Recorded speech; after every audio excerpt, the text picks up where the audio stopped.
Will you please explain how Muhammad, the greatest of all the prophets, with his usual keen intellect, was able to mix up the 10 plagues of Egypt with the 10 commandments at Mount Sinai? Like everything else in his Quran, Muhammad's comprehension of the biblical stories was minimal to say the least. He invariably got them mixed up, both in time and space. The stories of the 10 plagues and the 10 commandments are very clearly portrayed in the Bible. They are totally incomprehensible and in error in Muhammad's Quran, as we shall presently show. What shall transpire even worse than these errors are the attempts by the Muhammadan scholars of the Quran to brazenly explain the unexplainable with lies, deception, and contortion of both facts and religion. We would like to point out to our listeners, especially those who are followers of Muhammad, that there is not a single Quranic verse in the following examples that represents anything actual from the original biblical story. All of the following dialogue and storylines were created by Muhammad himself. Al-Isra 17:101. To Moses we did give 9 clear signs. Ask the children of Israel. Well, we have asked the children of Israel, just as Muhammad requested, and they told us that to start with, the clear signs, miracles, were 10 in number and not 9. Al-An'am 27.9. O Moses, verily I am Allah the Exalted in might, the Wise. Now throw down thy rod. Now put thy hand into thy bosom, and it will come forth white without stain. These are among the 9 signs thou wilt take to Pharaoh and his people. Al-A'raf 7.130. We punished the people of Pharaoh with years of drought and shortness of crops, that they might receive admonition. I would like to remind our listeners that the stories of the 7 good and 7 bad crop years were in the days of Joseph and not Moses, a lapse period of almost 400 years. Muhammad was wrong as usual yet again. Al-A'raf 7.133. So we sent plagues on them, wholesale death, locusts, lice, frogs, and blood, signs openly self-explained. Every time the penalty fell on them, they said, O Moses, if thou wilt remove the penalty from us, we shall truly believe in thee, and we shall send away the children of Israel with thee. But every time we removed the penalty from them, they broke their word.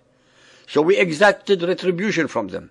We drowned them in the sea because they rejected our signs and failed to take warning from them. And we made the people, the Israelites, considered weak and of no account, inheritors of lands in both east and west lands, whereon we sent down our blessings. The fair promise of the Lord was fulfilled for the children of Israel because they had patience and constancy. We took the children of Israel with safety across the sea. The translator of the Quran, Abdullah Yusuf Ali, who is extremely knowledgeable in the Bible, nonetheless enumerates with deliberate falsehood the following signs, miracles that allegedly befell Egypt. The 9 clear signs are the rod, the radiant hand, the years of drought or shortage of water, short crops, and the 5 mentioned in this verse. These epidemics among men and beasts, locusts, lice, frogs, and the water turning to blood. Ladies and gentlemen, anyone who has read the original biblical version would immediately realize that the so-called miracles of the rod, the radiant hand, the years of drought and shortage of water are not in the story of the Exodus. The Bible recites the following plagues: water turning to blood, frogs, lice, swarm of wild beasts, epidemic, boils, hail, locusts, darkness, and finally the death of the firstborn, making 10 plagues and not 9. From the very beginning, the foundation stones of Muhammadan Islam reside in the 2 commandments of the Hebrew Decalogue, the 10 commandments of the Torah. Genesis 20.3. There is no God but God.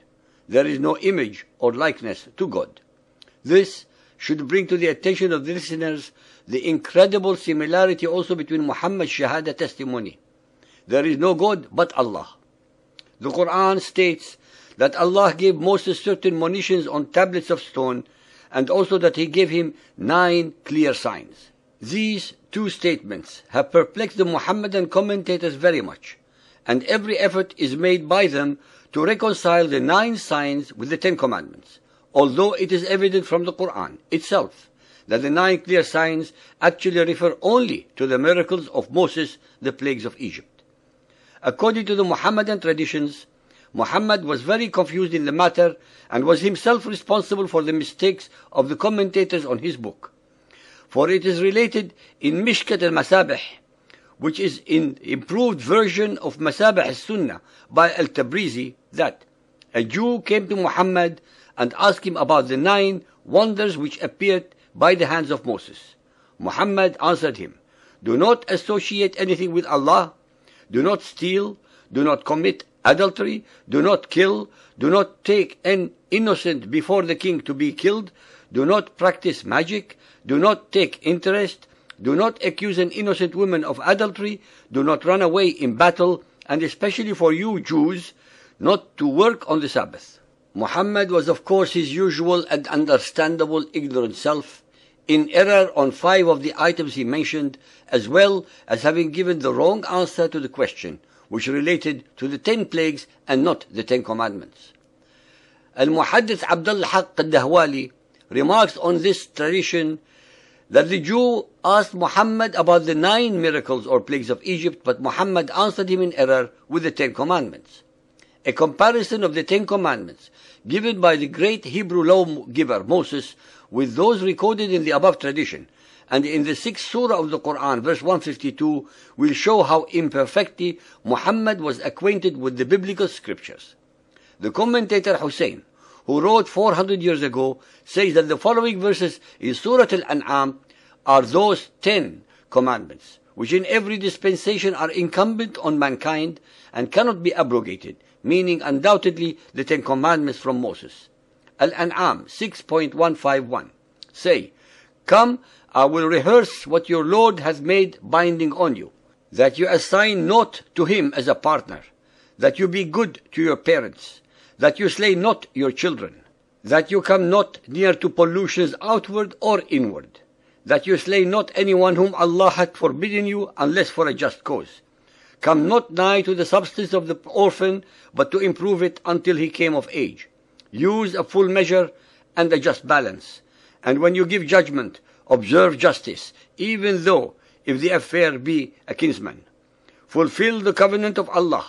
Follow not other paths, lest ye be scattered from his path. This he hath enjoined so that we may fear him."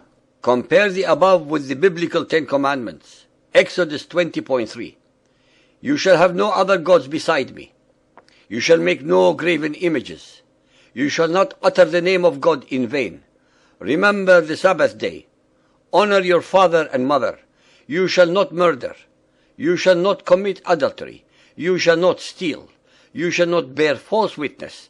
You shall not covet your neighbor's wife."